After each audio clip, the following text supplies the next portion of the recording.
Hi, welcome back to the Pot Smoker's Bible.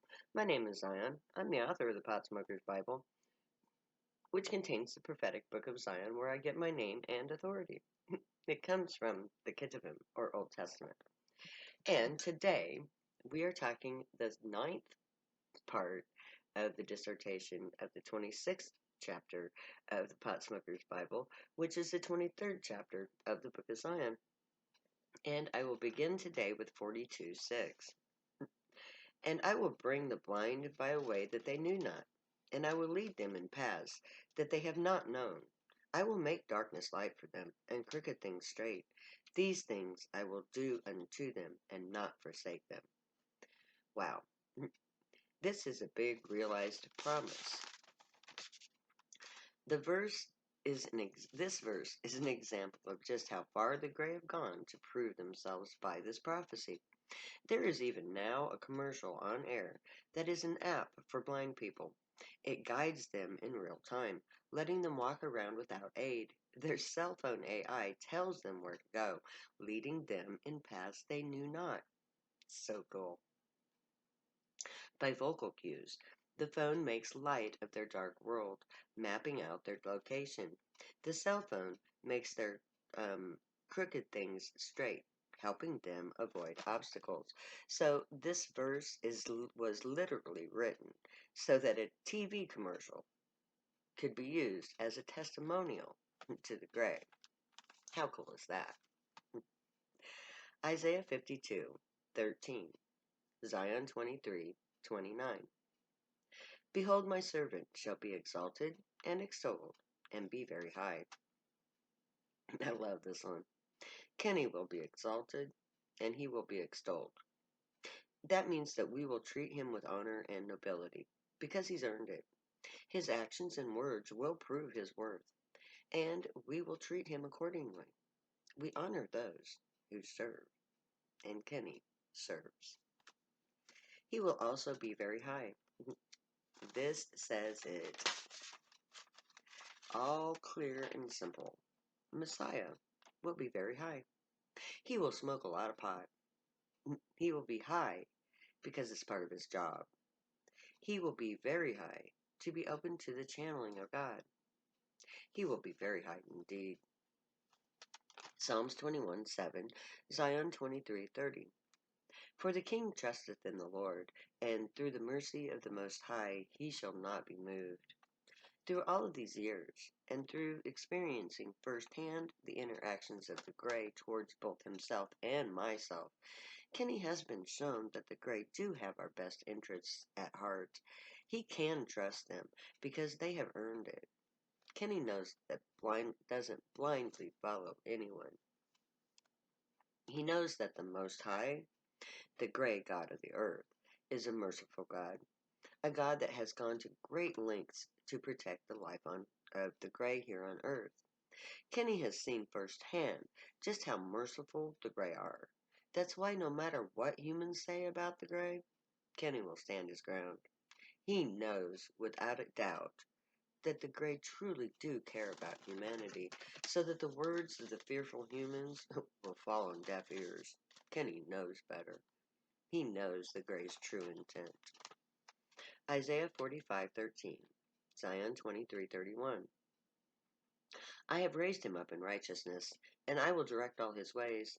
He shall build my city, and he shall let go all my captives, not for price, nor for reward, saith the Lord of hosts. So, our king was raised in righteousness. In other words, Kenny has gotten high since he was young. He grew up getting high, or so he told me. And he has learned, and as all Greys, he was taught the Grey way, the way of the high, the ways of joy and unity. Kenny knew the highways of Zion long before he was ever abducted by aliens. He has been following his inner Grey voice since he was a teenager. That Grey, Ishi, is now Kenny's trusted mentor. Kenny knows that he has a strong, wise teacher to turn to if he ever has any doubts about what is the best course of action to take in any given scenario. Ishi's inner voice is a sure guide in moral issues. Kenny will be a man in charge of building the spaceport city, the capital city of Zion, and the home of the housing for the gray and other species known of the other known worlds. This city will be an interspecies home for all beings to live, a city that Kenny will oversee the construction of. Can't wait to see what it looks like. He will also be the person who will negotiate the release of all the remaining Zionites still serving drug-related terms. This will include prisoners from all over the world, not just in America. Um, he will use non-monetary means to procure the releases of these prisoners. The drug dealers from around the world are going to be freed because that is the promise. This freeing of the drug dealers is to be done without resorting to buying their freedom or by promising the nations rewards. So that he will have to use more non-traditional means to procure the release of the Zionite citizens serving terms around the world. So I'm sure that he will have his work cut out for him. He will have to be invented in order to gain the freedom of prisoners in some of these countries. Isaiah 55, 3 and 4, Zion 23, 32 and 33. 55, 3. Incline your ears and come unto me. Hear, and your soul shall live. And I will make an everlasting covenant with you, even the sure mercies of David. Here is she is telling us that with Kenny's voice he will speak. Those who will listen and who will come to the call will live. Those who don't listen will not heed these warnings, and they will perish. The message is spoken by humans, but the words come from the alien minds. These aliens know much more than we can. We need to listen to them. Those who do heed the warnings of this book and the grave, those who listen, will receive the sure mercies of David. King David was one of those few humans in our history that were known to have one-on-one contact with the grave, or with God. He ruled his kingdom with their help. King David was a good listener. He was merciful, and that is because he had friends in high places. And when he had problems, he would turn to them. They were his guiding counsel. So when he had a moral dilemma, or if he lacked some form of knowledge, he would seek the advice of the gray.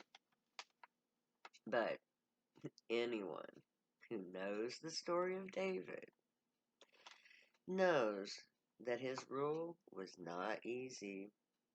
His moral decisions not always moral, and his decisions weren't always right. His children put him through hell as a result. But it's not his failure as a father that made him a good king. It was his mercifulness towards them. That was what was important. Even when his son Absalom turned on him viciously, King David still loved his son. This love beyond the wrong done, that set him apart as king. He never forgot to be a man. He never forgot to be a father. That is the sure mercy of King David. He loves beyond wrongs done. A man first, a father first. He always ruled with his heart as well as with his head. So Kenny will be that kind of a king. He will rule from his heart as well as from his mind. And he will not forget how to love and how to forgive. 55:4. Behold, I have given him for a witness to the people, a leader and a commander of the people. Since 1988, Kenny has been a first-hand witness to the grave.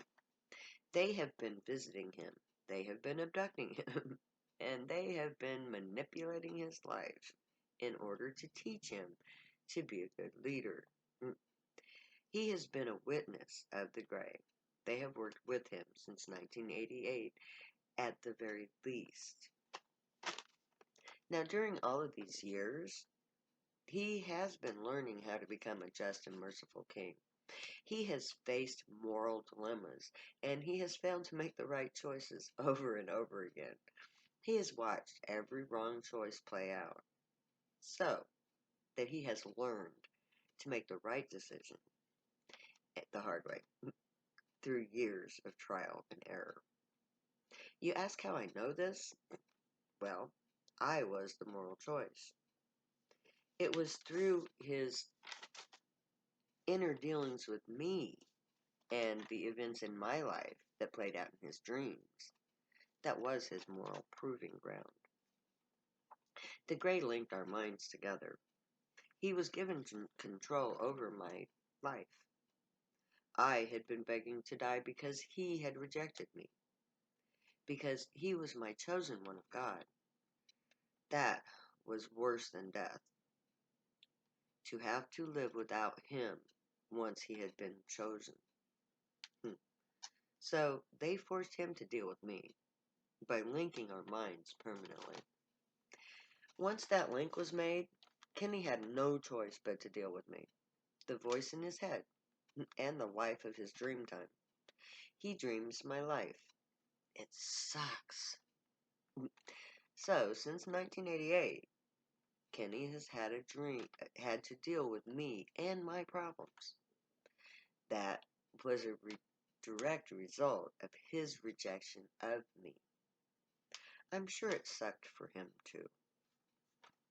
The combination of Dreamtime storyline and real-time vocal interactions has created a real-time living classroom for us both. Kenny has learned to rule wisely because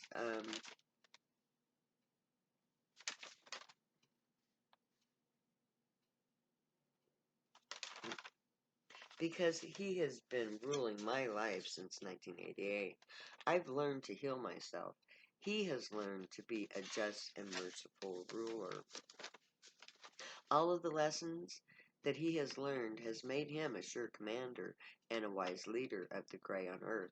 When he takes my hand to be my king, he will not hesitate. He knows how to lead the third of humanity that will be his charge in the future. He has graduated from the School of Hard Knocks and is ready to lead with mercy. Nahum 1:15, Zion 23:34.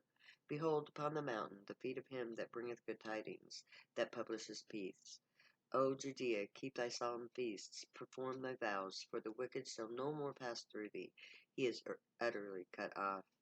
When Kenny is seen upon the mountains, he will come to bring peace to humanity. When Islam and Israel are brothers, there will be peace in Judea.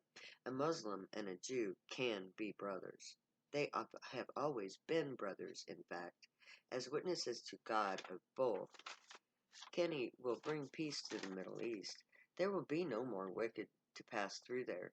It will be the home of the entire family of Abraham's blood.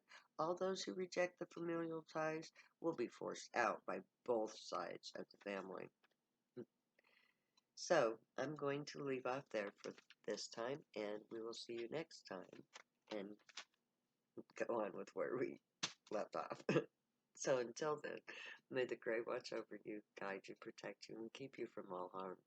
May they teach you right from wrong, and may you always be worthy of them. Let your thoughts, words, and deeds reflect truth, good, and light, the unicorn way. Stay happy and high, my people. Know that I love you. We'll be together soon in our inner mountain home, where we can get high and party all we want. So until then, stay happy and high. Love you. Later. Because I'll never say goodbye.